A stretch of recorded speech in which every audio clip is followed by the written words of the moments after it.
ಇವಾಗ ಡಿಂಪಕ್ಕ ಮನೆ ಹತ್ರ ಹೋಗ್ರಿ. ಇವಾಗ ಇಂಥ ರಾತ್ರಿ ಸಮಯದಲ್ಲಿ ಯಾರ ಹತ್ರನೂ ಮಾತಾಡೋಕ್ಕಾಗಲ್ಲ. ಇವಾಗೆಲ್ಲ ಮಲ್ಕೊಂಡಿರ್ತಾರೆ. ಸುಮ್ಮನೆ ಎಲ್ಲರಿಗೂ ಯಾಕೆ ತೊಂದರೆ ಕೊಡೋದು? ಇವಾಗ ಮನೆ ಹತ್ರ ಹೋಗ್ರಿ. ಏನೇ ಮಾತಾಡೋದಿದ್ರು ಬೆಳಿಗ್ಗೆ ಮಾತಾಡೋಣ. ಸರಿಯಪ್ಪ ಆಯಿತು, ನಮ್ಮ ಮನೆ ಹತ್ರ ಹೋಗ್ತೀವಿ, ಮಲ್ಕೊಂತೀವಿ. ಅಯ್ಯೋ ಕೈ ತುಂಬಾ ನೋವು ಆಗ್ತಾ ಐತೆ ನನಗೆ. ನೋವಾಗೈತೆ ನಮ್ಮ ನೋವಾಗೈತೆ. ನೋಡು ಆ ವರ್ಷನ ಜೊತೆಗೆ ಇನ್ನೊಂದ್ಸತಿ ಹೋಗ್ಬೇಡ ನೀನು. ನೋಡು ಹೆಂಗಲ್ಲ ಕಡ್ದು ಹೋಗ್ಬಿಟ್ಟ.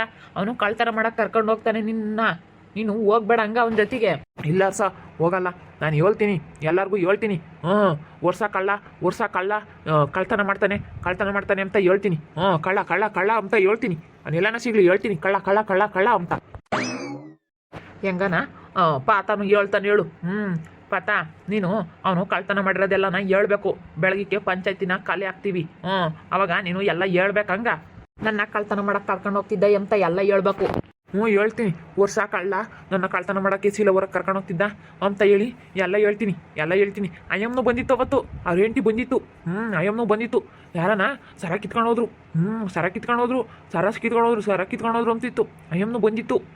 ಓ ನೋಡ್ಡಿಂಪಕ್ಕ, ನೆನ್ನೆ ಕಳ್ತನ ಮಾಡೋಕ್ಕೆ ಗಂಡ ಹೆಂಡತಿ ಇಬ್ಬರು ಹೋಗಿದ್ದಾರೆ. ಇವತ್ತು ಅವಳು ಸುಗುಣ ಬಂದಿದ್ರೆ ಸರಿಯಾಗಿತ್ತು ಗ್ರಾಚಾರ. ಅವಳು ಬರಲಿಲ್ಲ ಇವತ್ತು. ಇಬ್ಬರು ಕಳ್ತನ ಮಾಡೋಕ್ಕೆ ಹೋಗಿದ್ದಾರೆ. ಪಾತ ಈ ವಿಷಯನ ನೀನು ಅಲ್ಲಿ ಹೇಳ್ಬೇಕಾ? ನಾಳೆಗೆಲ್ಲ ಗೌಡ್ರನ್ನೆಲ್ಲ ಖಾಲಿ ಹಾಕ್ತೀವಿ. ಅವರು ಎದುರುಗಡೆ ನೀನೆಲ್ಲ ಹೇಳ್ಬೇಕು. ಸರಿ ಆಯ್ತು, ಹೇಳ್ತೀನಿ ನಾನು. ಬಂದ್ವಾ ಬಿದ್ವಿ, ಕೈ ನೋವಾಯ್ತು. ನನಗೆ ಕೈ ನೋವಾಗೈತೆ. ಅದಕ್ಕೆ ಮತ್ತೆ ನಿನ್ನ ಕೈನೂ ನೋವಾಗೈತೆ. ನಾಳೆ ಕಲ್ ಪಂಚಾಯತಿಗೆ ಖಾಲಿ ಹಾಕ್ದಾಗ ಹೇಳ್ಬೇಕು. ನನ್ನ ಕೈನೂ ನೋವಾತು, ಕರ್ಕೊಂಡು ಬಂದು ನನ್ನ ಕೈ ನೋವು ಮಾಡಿದಾನೆ, ನನ್ನ ಕೈ ನೋವಾಗೈತೆ, ನಾನು ಆಸ್ಪತ್ರೆಗೆ ತೋರಿಸ್ಕೋಬೇಕು ಅಂತ ಹೇಳು. ಹಂಗ ಸರಿ ಆಯ್ತು, ಹೇಳ್ತೀನಿ. ವರ್ಷ ಕಳ್ಳ ಅಂತ ಹೇಳ್ತೀನಿ ನಾನು. ಎಲ್ಲರ ತಗೂ ಹೇಳ್ತೀನಿ, ನನಗೆ ಗೊತ್ತೈತಿ. ಆತನ ಇಲ್ಲೇ ಮಲ್ಗಿಸ್ಕ. ಒಂದು ಬೆಡ್ಶೀಟ್ ಕೊಡು, ಒಂದು ಚಾಪೆನ ಬೆಡ್ಶೀಟು ಇಲ್ಲೇ ಮನಿಕೆಂತಾನೆ ನಿಮ್ಮ ಮನೆ ಹೊರಗೇನೆ. ಇಲ್ಲೇ ಮನಿಕೆ ಶರ್ಮಂತಾಗಿ. ಪತ ಎಲ್ಲೂ ಹೋಗ್ಬೇಡ. ನಾಳೆಗೆ ನೀನು ಹೇಳ್ಬೇಕು ಅಲ್ಲಿ ಗೌಡ್ರ ಮುಂದೆ. ಸರಿ ಹೇಳ್ತೀನಿ. ನಾನು ಎಲ್ಲ ವಿಷಯನ ಬಾಯ್ ಬಿಡ್ತೀನಿ. ನಾನು ಎಲ್ಲ ಹೇಳ್ತೀನಿ. ವರ್ಷ ಕಳ್ಳ ಅಂತ ಹೇಳ್ತೀನಿ. ಕಳ್ಳ ಅಂತ ಹೇಳ್ತೀನಿ. ಇಬ್ಬರು ಬಂದಿದ್ರು ಅಂತಲೂ ಹೇಳು. ಗಂಡ ಹೆಂಡತಿ ಇಬ್ರು ಬಂದಿದ್ರು. ಗಂಡ ಹೆಂಡತಿ ನಾನು ಕರ್ಕೊಂಡೋಗಿದ್ರು, ಕೆಡವಿದ್ರು, ಬೈಕ್ನ ಕೆಡವಿದ್ರು. ನನಗೂ ಕೈ ನೋವಾಗೈತೆ, ನಾನು ಆಸ್ಪತ್ರೆ ತೋರಿಸ್ಬೇಕು ಅಂತ ಹೇಳ್ತೀನಿ. ನಾನು ಹೇಳ್ತೀನಿ. ಕೆಡವಿರು, ಕರ್ಕೊಂಡೋದ್ರು ಗಂಡ ಹೆಂಡತಿ ಇಬ್ರು ಅಂತ ಹೇಳ್ತೀನಿ. ವರ್ಷ ಕಳ್ಳ ಅಂತ ಹೇಳ್ತೀನಿ. ಸರಿ ಹೇಳಂಗ. ಎಲ್ಲ ಗೊತ್ತಾಗುತ್ತೆ. ಅಲ್ಲೇನೇ ಹರ್ಷ ಇವನಿಗೆ ಗೊತ್ತಾಗುತ್ತೆ. ಮೆಲ್ಲಕ್ಕೆ ಬಿಡಿಸಿ ಕೇಳಿದ್ರೆ ಗೊತ್ತಾಗುತ್ತೆ. ಜೋರಾಗಿ ಕೇಳಿದ್ರೆ ಗೊತ್ತಾಗಲ್ಲ. ಪ್ರಕಾಶ ಹೇಳ್ತಾನೆ ಪಾತಗೆ ಎಲ್ಲ ವಿಷಯ ಗೊತ್ತು. ಎಲ್ಲನ ಕೇಳಿದ್ರೆ ಯಾರ್ಯಾರು ಕರ್ಕೊಂಡೋಗಿದ್ರು, ಯಾರು ಕರ್ಕೊಂಡೋಗಿದ್ರು ನಿನ್ನ ಕಳ್ತನ ಮಾಡೋಕ್ಕೆ ಅಂತ ಮೆಲ್ಲಕ್ಕೆ ಕೇಳ್ತೀವಿ. ಅವಾಗ ಹೇಳು, ಹೆದರಿಕೆ ಬೇಡ. ಹಂಗ ಗೌಡ್ರು ಬೈತಾರೆ ಅಂತ ಹೇಳಿ. ಗೌಡ್ರಿಗೆ ಹೆದರಿಕೆ ಅಂತಾನೆ ಪಾತ ಒಂದಿಟ್ಟು. ಯಾಕಂದರೆ ಊರಿನ ಗೌಡ್ರು ಬೈತಾರೆ ಅಂತ ಹೆದರಿಕೆ ಅಂತಾನೆ. ಅವರು ಇವ್ರನ್ನೂ ದುಡ್ಡು ಕೊಡು ಅಂತ ಕೇಳ್ತಾನಲ್ಲ ಡಿಂಪಕ್ಕ. ಅದಕ್ಕೆ ಅವರು ಗೌಡ್ರು ಎಲ್ಲ ಕಂಡ್ರೆ ಬೈತಾರೆ. ಅದಕ್ಕೆ ಹೆದರಿಕೆ ಅಂತಾನೆ. ಗೌಡ್ರಿಗೆ ಹೆದರಿಕೆ ಬೇಡ ಹಂಗ ಪಾತ. ನೀನು ನನ್ನ ಮಗ್ಲಾಗಿರು. ಗೌಡ್ರು ಬೈತಾರೆ. ಪಾತ ಒಯ್ತೀನಿ ನಿನ್ನ ಕಪ್ಪಳಕ್ಕೆ ಒಯ್ತೀನಿ ಅಂತ ಹೇಳಿ ದೊಣ್ಣೆ ತಂಡು ಒಯ್ತೀನಿ ಅಂತಾರೆ ಗೌಡ್ರು. ಅದಕ್ಕೇನೆ ನನಗೆ ಭಯವಾಗುತ್ತೆ. ಅದೇ ಎಲ್ಲಾರನ್ನೂ ದುಡ್ಡು ಕೇಳುತ್ತಲ್ಲ, ಅದಕ್ಕೆ ಅವರು ಎದುರಿಸಿ ದಣ್ಣೆ ತಂಡು ಒದ್ದು ಬಿಡ್ತೀನಿ ಅಂತ ಹೇಳಿ ಗೌಡ್ರು. ಅದಕ್ಕೇನೆ ಹೆದರಿಕೆ ಮುತ್ತಿ. ನೀನು ಬೆಳಗ್ಗೆ ಅಲ್ಲಿ ಪಂಚಾಯತಿ ಖಾಲಿ ಹಾಕ್ದಾಗ ನೀನು ಮಗ್ಲಾಗೆ ನಿಂತ್ಕ ಹರ್ಷ. ಅವಾಗ ಬಿಡಿಸಿ ಕೇಳು, ಮೆಲ್ಲಕ್ಕೆ ಹೇಳುತ್ತೆ. ನಾನು ನಿನ್ನ ಮಗ್ಲಾಗೆ ಇರ್ತೀನಿ. ಯಾರು ಕರ್ಕೊಂಡು ಹೋದ್ರು ನಿನ್ನ, ಯಾರ್ಯಾರು ಬಂದಿದ್ರು, ಎಲ್ಲಿ ಕೆಡವಿರು ಅಂತ ಎಲ್ಲ ಕೇಳ್ತೀನಿ. ಎಲ್ಲ ಹೇಳು. ವರ್ಷ ಕರ್ಕೊಂಡೋದ. ಅಯ್ಯಮ್ಮನು ಬಂದಿತ್ತು ಹೆಂಡ್ತಿ. ಅಲ್ಲಿ ಕೆಡವಿರು, ಆಕ್ಸಿಡೆಂಟ್ ಆತು ಅಂತ ಹೇಳ್ತೀನಿ. ಬೈಕ್ನಾಗೆ ಕೆಡವಿದ್ರು ಅಂತ ಹೇಳ್ತೀನಿ. ಕೈ ನೋವಾಗೈತೆ ನಂದು, ಮುಂಬಕ್ಕೆ ಬರಲ್ಲ ಹಂಗಾಗೈತೆ ಅಂತ ಹೇಳ್ತೀನಿ. ಎರಡು ಸತಿ ಏನು ಹೇಳ್ಬೇಡ, ಒಂದೊಂದು ಸತಿನೇ ಮಾತಾಡು. ಅವ್ನಿಗಾಲೇನೆ ಹಂಗೆ ರೂಢಿಯಾಗೈತೆ ಹೇಳು ವರ್ಷ. ಅವನಿಗೆ ಹಂಗೆ ಮಾತಾಡಿ ರೂಢಿಯಾಗೈತೆ. ಹೋಗಿ ಮಾಲ್ಕೆ ಹೋಗು. ಇಟ್ಟತ್ನಾಗ ಇನ್ನೇನು ಎಷ್ಟು ಮಾತಾಡಿರು ಅಷ್ಟೇ. ನನ್ನ ಮಗ ತಪ್ಪಿಸ್ಕೊಂಬಂದು ಒಳಗೆ ಒಕ್ಕಂಡೆ ಇದ್ದಾನೆ. ನನ್ನ ಮಗ ಏನು ಬಂದ ಏನು ಅಲ್ಲೇ ಎಲ್ಲನೋ ಓದ್ನೋ. ಹೆಂಗೆ ಗೊತ್ತಾ, ನಾವು ಪಾತಾಡೋಣ ಕರ್ಕೊಂಬಂದು ಬತ್ಲಾಗೆ. ಪಾತ ಇಲ್ಲೇ ಮನಿಕೆ ಶರ್ಮಂತಾಗಿ ಚಾಪೆ ಕೊಡ್ತಾರೆ. ಒಂದು ವಾರ ಮನಿಕೆ ಹಂಗ ಎಲ್ಲೂ ಹೋಗ್ಬೇಡ. 50 ರೂಪಾಯಿ ಕೊಡ್ತೀಯಾ? 50 ರೂಪಾಯಿ ಕೊಡ್ತೀನಪ್ಪ. 50 ರೂಪಾಯಿ. 50 ರೂಪಾಯಿಗೆ ಆಸೆ ಬೀಳ್ಬೇಡ ಕಣೋ. 50 ರೂಪಾಯಿಗೆ ಆಸೆ ಬಿದ್ದು ನೋಡು, ಕೈ ನೋವು ಮಾಡ್ಕೊಂಡಿದ್ಯಾ ನೀನು. 50 ರೂಪಾಯಿ ಕೊಡ್ತೀನಿ ಅಂತ ಕರ್ಕೊಂಡೋದ. ವರ್ಷ ಕರ್ಕೊಂಡೋದ. 50 ರೂಪಾಯಿ ಕೊಡ್ತೀನಿ ಅಂತ. ಪಾಪ 50 ರೂಪಾಯಿ ಆಸೆ ತೋರಿಸ್ತಾರೆ, ಕರ್ಕೊಂಡು ಹೋಗ್ತಾರೆ. ಏನು ಮಾಡೋಣ? ಪಾಪ ಈ ಅಣ್ಣ ಇನ್ನೊಂಥರ. 50 ರೂಪಾಯಿ ಕೊಟ್ಟು ಎಷ್ಟೆಲ್ಲ ಕೆಲಸ ಮಾಡಿಸ್ಕೊಂತಾರೆ ಊರಾಗ ಅವರು ಇವ್ರು. ಅಯ್ಯೋ ದೇವ್ರೆ ಪಾಪ. ಅದೇ 50 ರೂಪಾಯಿ ಕೊಟ್ಟರೆ ಎಲ್ಲ ಚೀಲಗಳೆಲ್ಲ ಎಳ್ದಾಕ್ತಾನೆ, ಹೆಂಗೂ ನಾನು ಮಾರ್ಕೋಬೋದು. 50 ರೂಪಾಯಿ ಕೊಟ್ಟರೆ ಏನು ಬೇಕಾದ್ರು ಮಾಡ್ತಾನೆ ಇವನು, ಇವನಿಗೆ ಗೊತ್ತಾಗಲ್ಲ, ಇವನೇನು ಹೇಳೋದು ಇಲ್ಲ ಅಂತ ಹೇಳಿ ಕರ್ಕೊಂಡೋಗಿರೋದು. ಇವನಿಗೆ ಎಲ್ಲ ಗೊತ್ತು, ಆತನಿಗೆ ಆದ್ರೆ ಸುಮ್ಕಿರ್ತಾನೆ ಅಷ್ಟೇ. ಯಾಕೆ ಅಂತ ಹೇಳಿ ಸುಮ್ಕಿರ್ತಾನೆ.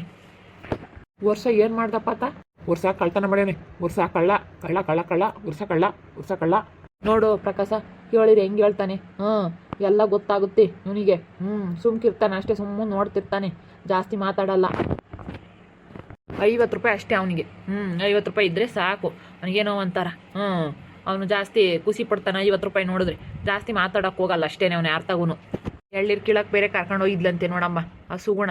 ಎಳ್ನೀರು ಕೀಳುವಂತೆ ಬಾ ಅಂತ ಹೇಳಿ ಕರ್ಕೊಂಡೋಗಿ ನಮ್ಮ ಹೊಲ್ದಾಗೆ ಮರ ಹತ್ಸಿದ್ಲಂತೆ. ನಮ್ಮ ಹೊಲ್ತಕ್ಕೆ ಹೋಗ್ಬಿಡಪ್ಪ ಮರಗಿರೋ ಹತ್ಬೇಡ ಕಣೋ, 50 ರೂಪಾಯಿಗೆಲ್ಲ ನೀನು ಮರಗಿರೋ ಹತ್ತಿ ಕಾಲುಗಿಲು ನೋವು ಮಾಡ್ಕೊಂಡ್ರೆ ನಿನ್ನ ಯಾರು ನೋಡ್ತಾರೆ ಹೇಳು? ಇವಾಗ ಹೆಂಗನೋ ಅಲ್ಲೂ ಇಲ್ಲೂ ಉಂಡ್ಕೊಂಡು ಓಡಾಡ್ಕೊಂಡು ಇದೆಯಾ, ಏನೋ ನಿನ್ನ ಕಾಲು ಕೈ ನೋವು ಮಾಡ್ಕೊಂಡ್ರೆ ಯಾರು ಇಲ್ಲ ನಿನ್ನ ನೋಡೋರು. ಹಂಗೆ ಮೂಲಿಗೆ ಬಿದ್ದು ಹಂಗೆ ಸೊತ್ತು ಹೋಗ್ತೀಯ ಅಷ್ಟೇ ನೀನು. ನೋಡಪ್ಪ, ಕಾಲು ಪಾಲು ನೋವಾದ್ರಿ ಯಾರು ನೋಡ್ತಾರೆ ಪಾತನಿಗೆ? ಹೆಂಗನ ಎಲ್ಲ ಸತ್ಯ ಬಾಯ್ ಬಿಟ್ಟ ಪಾತ. ಹೆಂಗ ಪಾತನ ಇಟ್ಕೊಂಡು ಪಾತುಗೆ ಎಲ್ಲ ಹೇಳಿದ್ರೆ ಪಾತನು ಹೇಳ್ದಂಗಾಗುತ್ತೆ, ನಾವು ಹೇಳ್ದಂಗಾಗುತ್ತೆ. ಬಿಡಬಾರ್ದು, ಯಾವುದೇ ಕಾರಣಕ್ಕೂ ಬಿಡಬಾರ್ದು. ಬೆಳೆ ಕರೀಲಿ ಐದವ ನನ್ನ ಮಗುಗೆ ಮನೆಯೊಳಗೆ. ಎಂಥ ಕೆಲಸ ಮಾಡ್ತಾರಪ್ಪ, ಎಂತೆಂಥ ಜನ ಇರ್ತಾರೆ ಏನು. ಹೋಗ್ರಿ ಮಾಲಿಕೆ, ಹೋಗ್ರಿ ಹುಷಾರಾಗಿ ಹೋಗ್ರಿ ಮನೆ ಹತ್ರ. ಬಿಟ್ಟು ಬರೋಣ ಏನು ಹೋಗ್ತೀರಾ? ಹೋಗ್ತೀವಿ ಬಿಡಪ್ಪ, ಏನು ಇಷ್ಟೊತ್ನಾಗೆ ನೀನು ಅಂಥದ್ದೇನು ಲೈಟಿಂಗ್ ಬೆಳಕೈತೆ, ಹೋಗ್ತೀವಿ. ಹೆದರಿಕೆ ಅಂಥದ್ದೇನಿಲ್ಲ, ಹೋಗ್ತೀವಿ ಬಿಡಿ, ಇಬ್ಬರಳ ಇದೀವಲ್ಲ. ಬೆಳಗ್ಗೆ ಬತ್ತೀವಿ ನಾನು ಚೈತ್ರ. ಹಂಗ ಡಿಂಪಕ್ಕೋಗಿ ಒಂದು ಮಾತ್ರೆ ಇದ್ದರೆ ಅದು ನುಂಗಿಸ್ಬೇಕಾಗಿತ್ತು, ನೋವು ಜಾಸ್ತಿ ಆಗೈತೆ ಏನೋ. ಮಾತ್ರೆ ಎಲ್ಲಿ ತರಕ್ಕೆ ಹೋಗೋಣ, ನಮ್ಮ ಮನೆಗೆ ಯಾವ ಇಲ್ಲ ನೋವು ನೋಡೋಣ. ಅದಲ್ಲಿ ಯಾವ್ದಾನ ಒಂದು ನೋವಿಂದ ಏನಾದರೂ ಮಾತ್ರೆ ಇದ್ದರೆ, ಪ್ಯಾರಾಸಿಟಮಲ್ ಏನಾದರೂ ಮಾತ್ರೆ ಇದ್ದರೆ ಒಂದು ಕೊಡ್ತೀನಿ. ಕಡಿಮೆ ಆಗುತ್ತೆ. ಬಾ ಡಿಂಪು ಹೋಗೋಣ. ಪಾಪತ್ತ ಇಲ್ಲಿ ಮಲ್ಕ ಬಾ, ಚಾಪೆ ಕೊಡ್ತೀನಿ. ಚಾಪೆ ಬೇಡ ಬಿಡು ವರ್ಷ, ಇಲ್ಲೇ ಮನ್ಕೊಂತೀನಿ. ಹಂಗೆ ಮನ್ಕೊಂತೀನಿ, ಇಲ್ಲೇ ಜಾಗ ಸೆನಕೈತಿ, ಇಲ್ಲೇ ಹಂಗೆ ಮಕ್ಕಂತೀನಿ. ಅಯ್ಯೋ ಪಾಪ ಪಾತನ ಕೈ ನೋವಾಗಿರ್ಬೇಕು. ಒಂದಿಷ್ಟು ಜೆಂಡು ಬಾಂಬನ ತಿಕ್ಕಾನ. ಆತ ಕೈಗೆ ಸ್ವಲ್ಪ ಜೆಂಡು ಬಾಂಬ್ ತಿಕ್ತೀನಿ, ನೋವು ಕಡಿಮೆ ಆಗುತ್ತೆ. ಊದ್ಕೊಂಡೈತೆ ನೋಡು ಹೆಂಗೆ ಊದ್ಕೊಂಡೈತೆ ಪಾಪ. ಕೈ ನೋವು ಮಾಡಿ ಸುಮ್ಕೆ ಆಗ್ಬಿಟ್ಟ ಮನ್ಯಾಳ. ನೋಡು ಹೆಂಗೆ ಊದ್ಕೊಂಡೈತೆ. ಅವ್ನಿಗೆ ಏನೇನು ಆಗಿಲ್ಲ, ಇವನಿಗೆ ಆಗ್ಬೇಕು ಪಾತನಿಗೆ. ವರ್ಷ ನೋಯ್ತೈತೆ, ವರ್ಷ ನೋಯ್ತೈತೆ ಕಣ. ತಡಿ ಒಳಗೆ ಒಂದಿಟ್ಟು ಜೆಂಡು ಬಾಂಬೆಲ್ಲನ ಐತೆ, ನಾನು ನೋಡ್ತೀನಿ. ಜೆಂಡು ಬಾಂಬ ಮೂನ ಯಾತನ ತಂದು ತಿಕ್ಕಿದ್ರೆ ಸರಿ ಹೋಗುತ್ತೆ. ಊದ್ಕೊಂಡೈತೆ, ಏನೋ ಉಣ್ಕೈತೋ ಏನಪ್ಪ, ನೋಡು ಹೆಂಗಾಗೈತೆ. ವರ್ಷ ನೋಯುತ್ತೆ, ವರ್ಷ ಯಾತನ ಹಚ್ಚು, ವರ್ಷ ಯಾತನ ಹಚ್ಚು. ಹಚ್ಚುತ್ತೀನಿ ತಡಿ, ಹಚ್ಚುತ್ತೀನಿ ಪಾಪ. ಹೋಗತ್ಲಾಗಿ ಇಂಥವ್ರು ನೋಡಿದ್ರಿ ಅಯ್ಯ ಅಂದಂಗಾಗುತ್ತೆ ಮನ್ಸೆಲ್ಲನ. ನನ್ನ ಮಗು ಕರ್ಕೊಂಡೋಗಿ 50 ರೂಪಾಯಿಗೋಸ್ಕರ ಎಷ್ಟೆಲ್ಲ ಕೆಲಸ ಮಾಡ್ಕೊಂಡು ಕೈ ನೋಯಿಸಿ ಕೈ ಬಿಟ್ಟಿದ್ದಾನೆ. ಇಂಥವ್ರನ್ನ ಯಾರು ನೋಡ್ತಾರೆ ಪಾಪ. ಅವ್ನಿಗನ ಏನಾಗಿದ್ರೆ ಅವರು ಇವರು ಇದ್ದಾರೆ ನೋಡ್ತಾರೆ ಅನ್ಬೋದಾಗಿತ್ತು. ಹೆಂಡ್ತಿ ಇದ್ದಾಳೆ, ಅತ್ತೆ ಐತೆ, ಅವರು ಅಕ್ಕ ತಂಗಿಯರೆಲ್ಲ ಇದ್ದಾರೆ ನೋಡ್ತಾರೆ ಅನ್ಬೋದಾಗಿತ್ತು. ಪಾಪ ಈ ಪಾತನ ಯಾರು ನೋಡ್ತಾರೆ? ನೋಡಿದ್ರಲ್ಲ ವೀಕ್ಷಕರೇ, ನಮ್ಮ ಪಾತನೂ ಎಲ್ಲ ಸತ್ಯ ಬಾಯಿ ಬಿಟ್ಟಿದ್ದಾನೆ. ಅವನಿಗೆ 5 ಗ್ರಾಚಾರ. ಎಲ್ಲ ಗೌಡ್ರತಾಗೆ ಎಲ್ಲ ವಿಚಾರನೂ ಪಾತನು ಬಾಯಿ ಬಿಡ್ತಾನೆ. ಎಲ್ಲ ಸತ್ಯ ಬಾಯಿ ಬಿಟ್ಟ. ಸುಗುಣನು ಹೋಗಿರೋದು, ಸರ ಕತ್ಕೊಂಡು ಇರೋದು, ಆಕ್ಸಿಡೆಂಟ್ ಆಗಿರೋದು ಎಲ್ಲ ಸತ್ಯ ಪಾತ ಬಾಯಿ ಬಿಟ್ಟಿದ್ದಾನೆ. ಇನ್ನು ಮುಂದಿರೋದು ಅವ್ರದ್ದು. ನೋಡ್ತಾ ಇರ್ರಿ ಏನೇನಾಗ್ಬೋದು ಅಂತ ಮುಂದಿನ ಭಾಗದಲ್ಲಿ ನೋಡ್ತಾ ಇರ್ರಿ. ಹಾಗೆ ವಿಡಿಯೋ ಬಗ್ಗೆ ನಿಮ್ಮ ಅಭಿಪ್ರಾಯವನ್ನು ಕಮೆಂಟ್ ಮಾಡಿ ತಿಳಿಸಿ. ಹಾಗೆ ವಿಡಿಯೋ ಇಷ್ಟ ಆಗಿದ್ದರೆ ಲೈಕ್ ಮಾಡಿರಿ. ಇನ್ನೂ ನಮ್ಮ ಚಾನಲ್ನ ಯಾರೇ ಸಬ್ಸ್ಕ್ರೈಬ್ ಮಾಡ್ಕೊಂಡಿಲ್ಲ ತಪ್ಪದೆ ಈ ಕೂಡಲೇ ಸಬ್ಸ್ಕ್ರೈಬ್ ಮಾಡ್ಕೊಳ್ರಿ. ಹಾಗೆ ನಿಮ್ಮ ಸ್ನೇಹಿತರಿಗೆ ಎಲ್ಲರಿಗೂ ವಾಟ್ಸಪ್ ಫೇಸ್ಬುಕ್ ಮುಖಾಂತರ ವಿಡಿಯೋನ ಶೇರ್ ಮಾಡಿ. ಓಕೆ ವೀಕ್ಷಕರೇ, ಧನ್ಯವಾದಗಳು.